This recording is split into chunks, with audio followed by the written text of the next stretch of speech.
बिस्मिल्लाहिर्रहमानिर्रहीम। बाज़ वीडियो इंतहाई कर्बनाक होती हैं। दूरंदेश तबीयतें उन्हें देखने के बाद बड़े ही कर्ब से गुजरती हैं।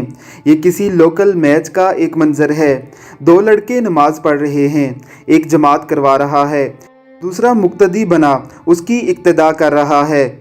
हज़ारों बल्कि लाखों का मजमा होने के बावजूद सिर्फ दो आदमियों का नमाज पढ़ना हमारे माशरे पर सवालिया निशान है।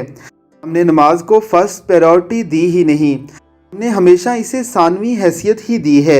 हालांकि मुसलमान की शान तो ये है कि वह अपने तमाम उमूर को नमाजों के औकात के मुताबिक तरतीब देता है, किसी भी सूरत नमाज छोड़ नहीं सकता। यहाँ तक कि हमारे प्यारे पैगंबर जंग के दौरान भी नमाज छोड़ा नहीं करते थे।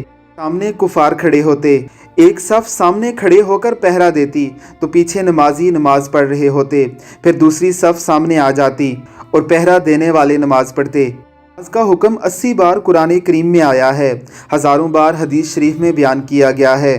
हमारे प्यारे पैगंबर की ये हदीस सबसे ज़्यादा अलार्मिंग है। आप सल्लल्लाहु अलैहि वसल्लम ने फरमाया, हम में और काफरों में फ़र्क करने वाली चीज़ नमाज ही है, बस जिसने इसको तर्क किया उसने गोया कुफर किया। अल्लाह रब्बुल इज़्ज़त की ज़ात हमें नमाज पढ़ने की तौफीक अता फ़रमाए, इससे कबल के हमारी नमाज पढ़ी जाए। आमीन सुम आमीन।